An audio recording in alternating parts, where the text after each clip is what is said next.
All we get when we represent people who are victimized by police brutality in Baltimore are, "I'm sorry." And they're not really sorry, because it's your actions that describe how you feel about it if you're a city official, not your words.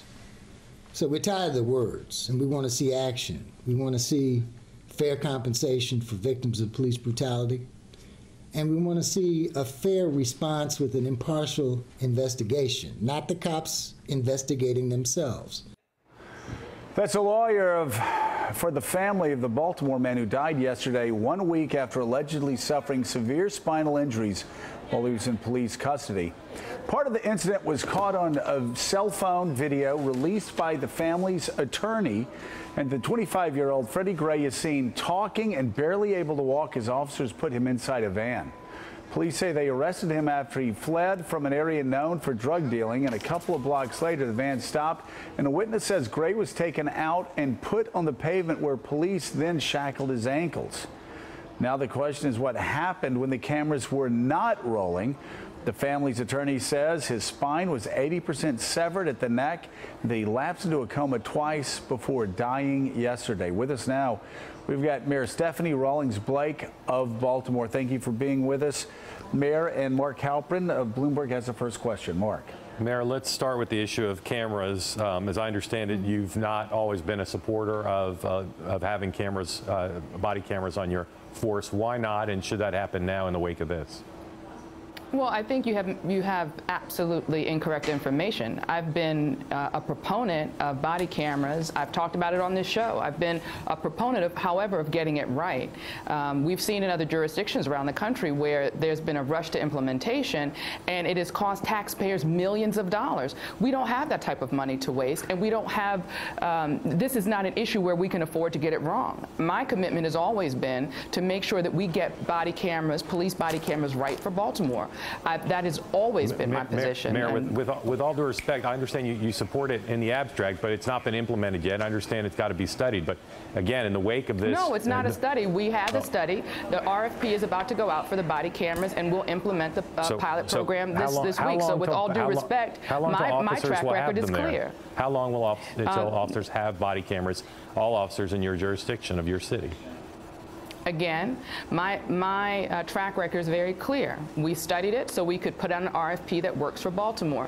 My commitment is to get that pilot program up and running this year. While I think it might be, we could rush, but then we could also be wasteful. Again, we've seen in other jurisdictions where there's been a rush to implementation, and it has cost the taxpayers dearly. My commitment is to get this right, and that's what we're doing. Mayor, what happened in this latest case with Freddie Gray? That's what the questions we are asking now. I am very determined to get to the bottom of this incident and to hold those who need to be held accountable. I've instructed the police department to work in full cooperation with the state's attorney's office to do this investigation, and we have already indicated that we will also have independent eyes take a look at this. This is not the first time that I have asked for independent review, so we could make sure that we are getting this right for the people. We can't just depend on, as the attorney for Mr. Gray says, the police looking at the police, and we don't depend on that.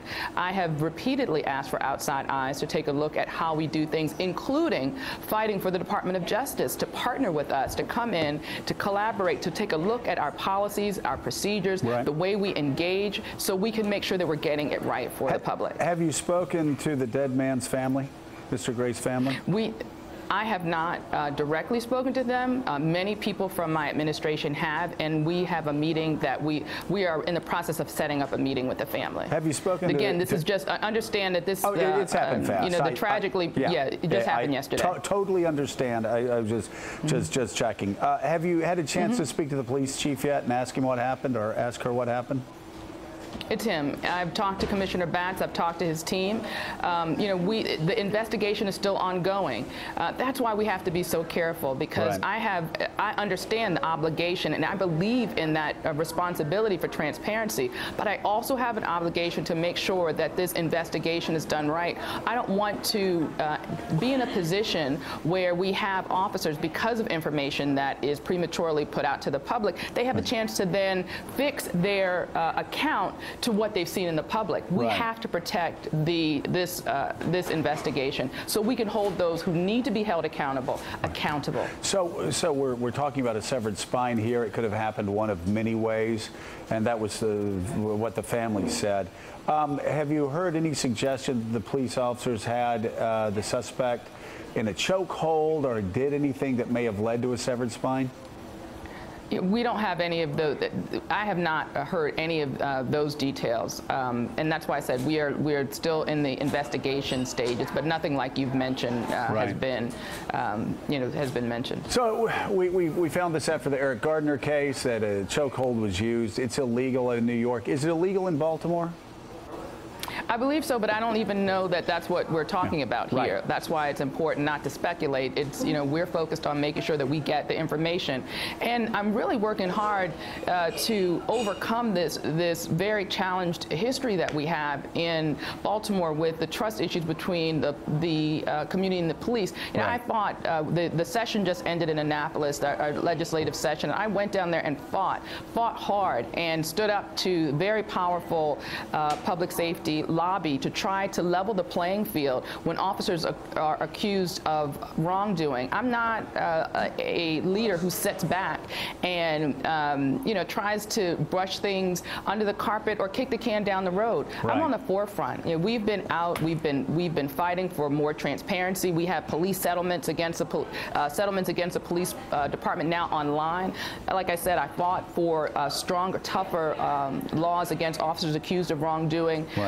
It is frustrating when we work so hard to try to get things right, when it feels like we're taking two steps forward, and in this case, 5 steps back. 5 steps back. When you talk about this we've got Casey Hunt here who has a question. Casey. Mayor, you mentioned these feelings of trust between the police and the community. I'm wondering, do you feel as though African Americans are adequately represented on your police force, and have you done anything to try to address that? Yeah, we certainly have a police department that is much more representative of the population than others around the country. But I also feel that we can continue to do more. Whether it's the police department or the fire department, we are very aggressive in our efforts to diversify the departments, as well as make sure that there are more of us from Baltimore who are in those departments. The fire department has a very strong track record of that, as well as the ongoing efforts, as well as the police department, and to make sure that the leadership reflects the community. Community panels are used for promotions in both the fire department and in the police department, so the community's voice can be heard. Baltimore Mayor Stephanie Rawlings-Blake, we really do appreciate you coming on. I know it's a difficult time for you and the entire city, and especially, of course, the family. Thank you so much for being with us, and we will be right back.